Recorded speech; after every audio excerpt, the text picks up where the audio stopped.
Mr. Fakler, we're going to go to you with story number 2. John Fakler, go to you with story number 2. This is a piece that's coming out of the NBC affiliate up in West Palm Beach.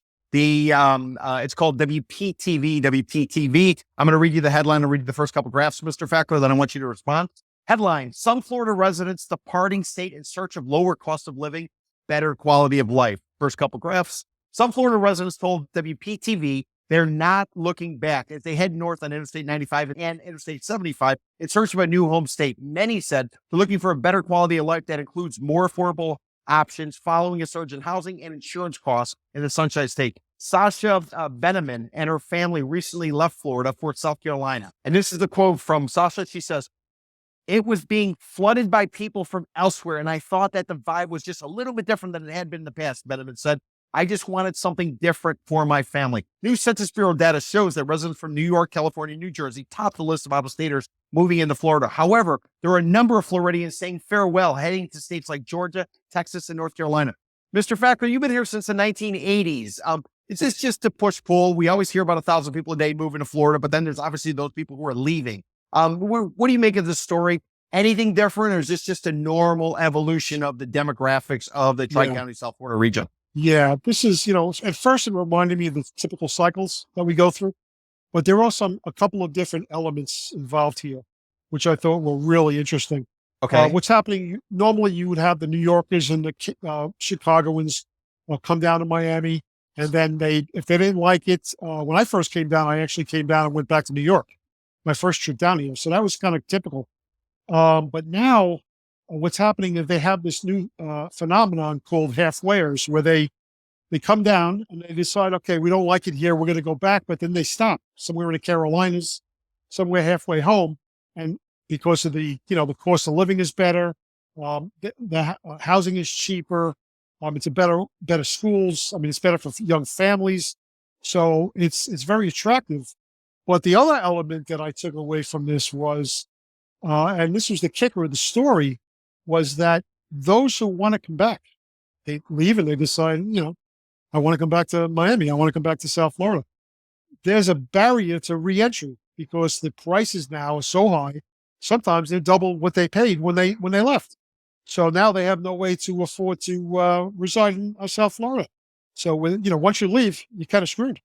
Yeah. Well, Rebecca, let me ask you to follow up. And by the way, Mr. Fakler, I never heard of halfwayers. I've heard halfbacks. Halfback. That's halfbacks. Where they come from New York, New Jersey, whatever. They come to South Florida. It's too hot, too expensive. They don't like the quality of life, and they end up in like Asheville, North Carolina, right? Exactly. Or northern Georgia or something like that. So yeah. But Rebecca, you were born and raised. You were a unicorn. One of the few people who's actually born and raised in Miami. You left. You left for school. You came back. What do you make of this? Are people leaving? We had Census Bureau data that came out recently that said Miami-Dade County population actually decreased. Broward County, I think, was flat, and Palm Beach County was going up. What's your take on it as a native Miamian? The problem is the cost of living is just going up so much. And wages, we've reported on wages are increasing, but they're just not keeping up with the cost of living here. You have the perfect storm. You have housing costs, whether it's, more expensive homes to buy or rent. You have the cost of food, gas. And you might say, well, okay, but other parts of the country are experiencing the same thing. The problem is it used to be that you could have a full life here and everything would turn out fine. Now you can't go to a restaurant without paying, without cutting off your arm, to pay off to pay off the bill. And that's one night. People are finding it to be very hard to make ends meet. And so what's happening, I've reported on this many times throughout the previous months. People are deciding, wait a minute, how much am I willing to give? Because there was one story that really resonated with me. A mother had to move because her rent went up dramatically. And when she found a place, finally, the rent was a little higher. And she said that she can't make it to dinner out every week with her daughter.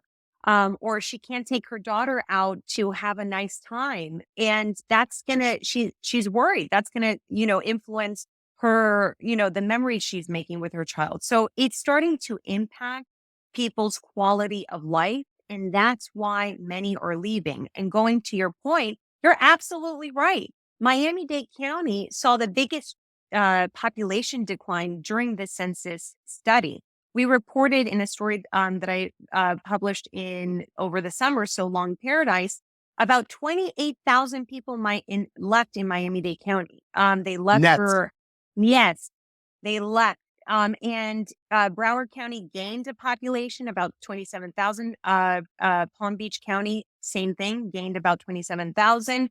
Monroe was the only other county in South Florida that lost, but it lost like about 1,000 people.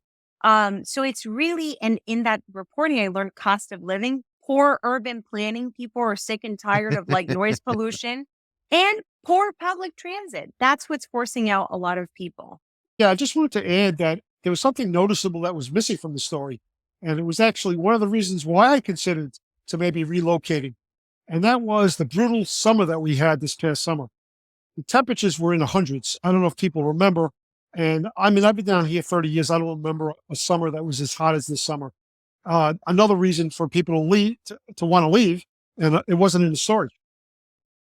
Interesting. Well, and just to clarify, Mr. Fakler, you got here in the 80s, so it's probably closer to 40 years you've been in South Florida rather than 30, but point taken.